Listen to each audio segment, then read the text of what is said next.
महिलेवर लिफ्ट कोसळली।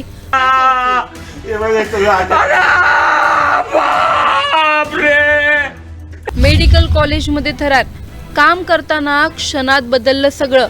लिफ्ट पाहिली मी, कोणता डॉक्टर इकडे समोर यायला वाटतं? डॉक्टर नाही का इथं कोणीच? इथं कोणी डॉक्टर नाही का? लाईव्ह चालू आहे बरं का? महिला कर्मचारी गंभीर जखमी, लिफ्ट कोसळण्यामागचं नेमकं कारण काय? मेडिकल कॉलेजला कोणी डॉक्टर नाही, कोणी सांगायला तयार नाही। नाशिकमध्ये शांत आणि नेहमीप्रमाणे सुरू असलेला दिवस। मेडिकल कॉलेजमध्ये रोजची धावपळ, रुग्णांची ये जा, कर्मचारी आपल्या कामात व्यस्त। पण काही सेकंदात सगळं बदललं। अचानक एक मोठा आवाज, लोकांची किंकाळी आणि नजरेसमोर घडलेला हा प्रकार ज्याने प्रत्येकाचं काळीज दडपून टाकलं। नेमकं काय घडलं त्या क्षणी आणि एका निष्पाप महिला कर्मचाऱ्यावर असा जीवघेणा प्रसंग का ओढवला, जाणून घेणार आहोत या व्हिडिओमधून। व्हिडिओ शेवटपर्यंत नक्की पहा आणि टाइम्स नाऊ मराठीच्या यूट्यूब, इंस्टाग्राम आणि फेसबुक पेजला फॉलो करायला विसरू नका। कोणी दाखवत नाही, इथं सांगत नाही ती लिफ्ट कसं काय बंद पडली।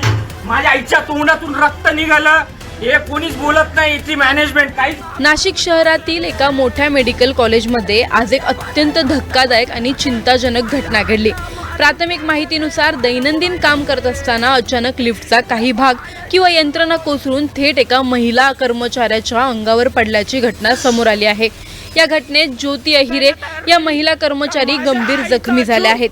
त्या आपल्या नियमित कामात व्यस्त असताना ही दुर्घटना घडल्याचं सांगितलं जात आहे। अचानक झालेल्या या अपघातामुळे परिसरात काही क्षणातच गोंधळ उडाला। सहकारी कर्मचारी आणि उपस्थित नागरिकांनी तात्काळ मदतीसाठी धाव घेतली आहे। घटनेनंतर जखमी ज्योती अहिरे यांना तातडीने उपचारासाठी रुग्णालयात हलवण्यात आलं। सध्या त्यांच्यावर उपचार सुरू असून त्यांची प्रकृती गंभीर असल्याची माहिती समोर येत आहे। डॉक्टरांकडून त्यांच्यावर आवश्यक वैद्यकीय उपचार सुरू आहेत, मात्र अद्याप अधिकृत आरोग्य अपडेट देण्यात आलेली नाहीये। या घटनेतील सर्वात हृदयद्रावक क्षण म्हणजे जखमी महिलेचा मुलगा घटनास्थळी पोहोचला तेव्हा त्याने पाहिलेली परिस्थिती। आईला अशा अवस्थेत पाहून त्याचा आक्रोश तिथे उपस्थित असलेल्या प्रत्येकाच्या डोळ्यात पाणी आणणार होता। त्या क्षणी उपस्थित असलेल्यांनी सांगितलं की काही काळासाठी संपूर्ण परिसरात भावनिक वातावरण निर्माण झालं होतं। या घटनेनंतर मोठा प्रश्न निर्माण झाला आहे, तो म्हणजे मेडिकल कॉलेजसारख्या संवेदनशील ठिकाणी सुरक्षा यंत्रणा नेमकी किती सक्षम आहे? लिफ्टची देखभाल योग्य पद्धतीने केली जात होती का? नियमित तपासणी होत होती का? की हा निष्काळजीपणाचा परिणाम आहे? दरम्यान या संपूर्ण प्रकरणाची माहिती मिळताच आडगाव पोलीस घटनास्थळी दाखल झाले असून त्यांनी तपास सुरू केला आहे। सीसीटीव्ही फुटेज, तांत्रिक तपास आणि प्रत्यक्षदर्शींचे जबाब यांच्या आधारे नेमकं कारण शोधण्याचा प्रयत्न केला जात आहे। मात्र या गंभीर घटनेनंतरही मेडिकल कॉलेज प्रशासनाकडून अद्याप कोणतीही अधिकृत प्रतिक्रिया देण्यात आलेली नाही। त्यामुळे नागरिकांमध्ये संताप आणि संभ्रम दोन्ही वाढताना दिसत आहेत। एका सरकारी मेडिकल कॉलेजमध्ये अशी घटना घडते, एक महिला कर्मचारी जीवासाठी झुंज देते आणि तरीही प्रशासन शांत का? लिफ्ट कोसळण्यामागे नेमकं तांत्रिक बिघाड आहे की कुणाचा निष्काळजीपणा? सर्वात महत्त्वाचं म्हणजे अशा घटना पुन्हा होऊ नयेत यासाठी जबाबदार कोण धरणार?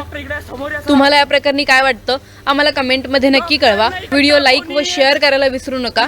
तसंच अशा नवनवीन अपडेटसाठी व माहितीपूर्ण व्हिडिओजसाठी टाइम्स नाऊ मराठीला नक्की फॉलो करा। कोणी डॉक्टर नाही, कोणी सांगायला तयार नाही। इथं मेडिकल कॉलेजला कामाला होती, 1 तास झाला मी तिला कामावर सोडला।